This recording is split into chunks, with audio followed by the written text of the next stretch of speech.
जय हिंद। दोस्तों को पता होगा कि हमारा जो पड़ोसी और दुश्मन देश है चाइना, उसने बहुत पहले से ही एक 5th जनरेशन एयरक्राफ्ट बना के रखा हुआ है J-20, और अब तक वो शायद 6th जनरेशन एयरक्राफ्ट भी बना चुका है, जो उसने दुनिया के सामने रखा था, एक्शन दिखाया था 6th जनरेशन एयरक्राफ्ट का। लेकिन देखिए दोस्तों, हम जो भारत के लोग हैं, हम लोगों ने अभी तक अपना कोई 5th जनरेशन एयरक्राफ्ट बनाया नहीं है। मतलब हमने एक प्रोग्राम लॉन्च जरूर किया है, एम का प्रोग्राम, जिसका मतलब होता है एडवांस्ड मीडियम कॉम्पैक्ट एयरक्राफ्ट। लेकिन उसमें भी काफी टाइम लगेगा, वो करीब 2035 या 2040 तक ही रेडी हो पाएगा। वो तो चाइना का 5th जनरेशन एयरक्राफ्ट है, जो कि अब तक 6th जनरेशन ही बना चुका है। वो ऐसी खबर आ रही है चाइना से कि उसका जो 5th जनरेशन एयरक्राफ्ट है वो पाकिस्तान को भी जल्दी डिलीवर होना शुरू हो जाएगा, जो कि हमारे भारत के लिए बहुत ज़्यादा चिंताजनक बात है, क्योंकि हमें बहुत ही जल्द से जल्द एक 5th जनरेशन एयरक्राफ्ट चाहिए ही चाहिए। इसीलिए भारत ने एक टेंडर निकाला है करीब 110 या फिर 114 एयरक्राफ्ट खरीदने के लिए, 5th जनरेशन एयरक्राफ्ट खरीदने के, जिसकी वजह से अमेरिका और रसिया इन दोनों ने अपने हाथ खड़े किए हैं ताकि वो अपने 5th जनरेशन एयरक्राफ्ट को भारत को बेच सके। और ऐसे में जो अमेरिका का F-35 है वो सामने आया है, और रसिया की तरफ से सुखोई Su-57 जो है वो सामने आया है। वैसे इस डिफेंस डील में एक बहुत ज़्यादा अजीब चीज़ भी देखने को मिली है। वो ये है कि जो अमेरिका का F-35 है और जो रसिया का सुखोई Su-57 है, वो दोनों ही एयरक्राफ्ट हमारे भारत के एक एयरबेस पे आमने सामने बिल्कुल पास में खड़े हैं, जो कि बहुत ज़्यादा अजीब बात है। क्योंकि जो अमेरिका मेनली कभी भी ये नहीं चाहता कि उसके जो एयरक्राफ्ट है, उसकी जो टेक्नोलॉजी है, वो कभी भी रसिया के सामने है, वो कभी भी रसिया के पास आए, ताकि रसिया उसकी रिवर्स इंजीनियरिंग ना कर सके, रसिया उसकी टेक्नोलॉजी के बारे में कुछ ही पता ना कर सके।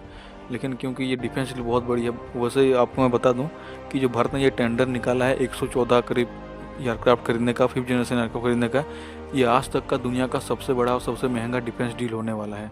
ये अपने आप में एक हिस्ट्री है, और इसीलिए इतने बड़े डिफेंस डील को अमेरिका बिल्कुल भी गंवाना नहीं चाहता, जिस वजह से उसने मतलब थोड़ा सा सह लिया है। क्योंकि बाजू में भले ही अमेरिका के एयरक्राफ्ट, भले ही रसिया के प्लेन के बाजू में आ जाए, कोई दिक्कत नहीं, चलो छोड़ो।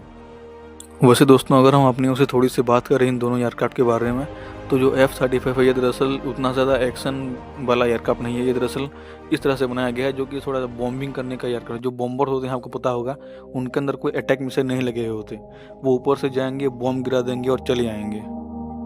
तो जो F-35 है, ये वैसे तो एक अटैक एयरक्राफ्ट है, मतलब वो मिसाइल छोड़ सकता है, मिसाइल अटैक कर सकता है, लेकिन इतना ज़्यादा उसे अटैक करने के लिए इतना ज़्यादा मैन्यूवरेबल नहीं बनाया गया है, इतना ज़्यादा फुर्तीला नहीं बनाया गया है। ये ज़्यादातर फोकस किया गया है बॉम्बिंग करने पे।